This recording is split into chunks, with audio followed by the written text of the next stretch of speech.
Assalamualaikum warahmatullahi wabarakatuh. Berjumpa kembali dengan saya Pak Ilham Nazwati. Kali ini kita meneruskan materi yang minggu lalu terkait dengan berita proklamasi di Sulawesi. Oke, melanjutkan materi bab 8 minggu lalu, upaya mempertahankan melalui perjuangan diplomasi. Kali ini kita akan berbicara tentang apa itu diplomasi. Diplomasi merupakan usaha perlawanan tanpa senjata untuk menyelesaikan permasalahan antar pihak maupun kerjasama saling menguntungkan kedua belah pihak.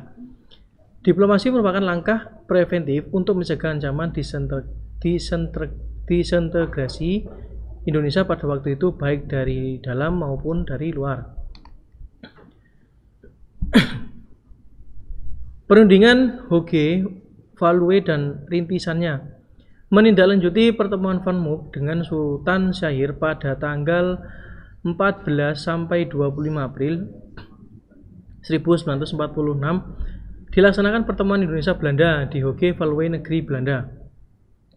Pada pertemuan tersebut, Indonesia diwakili oleh Mr. Sudarsono, Mr. Abdul Karim Pringgodiko, sedangkan Belanda diwakili oleh Prof. Van Arbeck, Dr. Van Rooijen, Prof. Logeman, Sultan Hamid II, dan Sujo Santoso. Perundingan Hoge Value membahas pokok permasalahan, diantaranya substansi konsep perjanjian atau protokol sebagai bentuk kesepakatan penyelesaian persengketaan yang akan nantinya pengertian yang diajukan dalam konsep protokol Belanda seperti persemakmuran. Yang kedua, perundingan Linggarjati. Mengenai perundingan Linggarjati dilakukan pada tanggal 10 November 1946 di Linggarjati, Kuningan, Cirebon.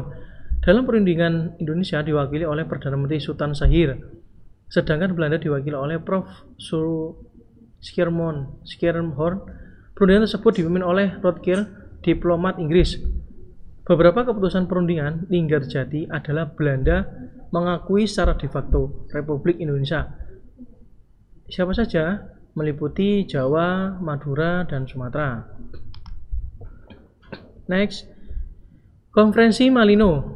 Dalam kerangka CEAC pasca Perang Dunia Kedua, Australia menyerahkan kembali wilayah Indonesia Timur pada Belanda pada 15 Juli 1946. Nika mendapatkan kembali wilayah tersebut secara de facto secara de facto dan de jure. Pasca penyerahan ini, atas prakasa Dr. H.J. Van Mook, diadakan konferensi Malino yang berlangsung di Malino, Sulawesi Selatan pada tanggal 15 Juli sampai 25 Juli 1946. Yang keempat, agresi militer Belanda 1. Peristiwa ini diawali dengan adanya dalil Belanda untuk mendatangkan pasukan lebih banyak melalui hasil perundingan Linggarjati. Belanda memberikan tuntutan kepada Indonesia untuk membentuk pemerintahan federal sementara sampai pembentukan Republik Indonesia Serikat. Belanda juga meminta pembentukan Gendarmerie atau pasukan keamanan bersama yang akan masuk ke daerah Republik Indonesia. Yang kelima, pembentukan Komisi Tiga Negara atau disebut KTN.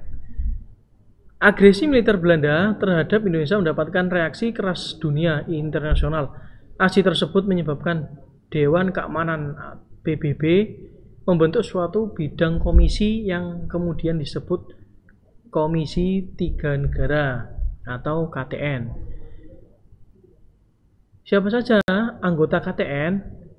Yang dimaksud adalah Australia, tunjukkan Indonesia.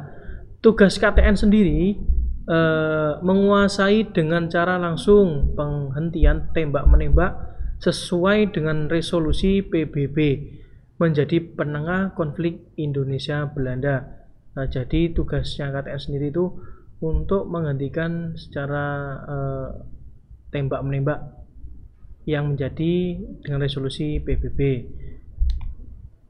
Oke, Sekian materi bab 8. Minggu depan dilanjut dengan materi bab 8. Tetap jaga kesehatan, tidak lupa mencuci tangan, menjaga jarak, memakai masker. Sekian dari saya.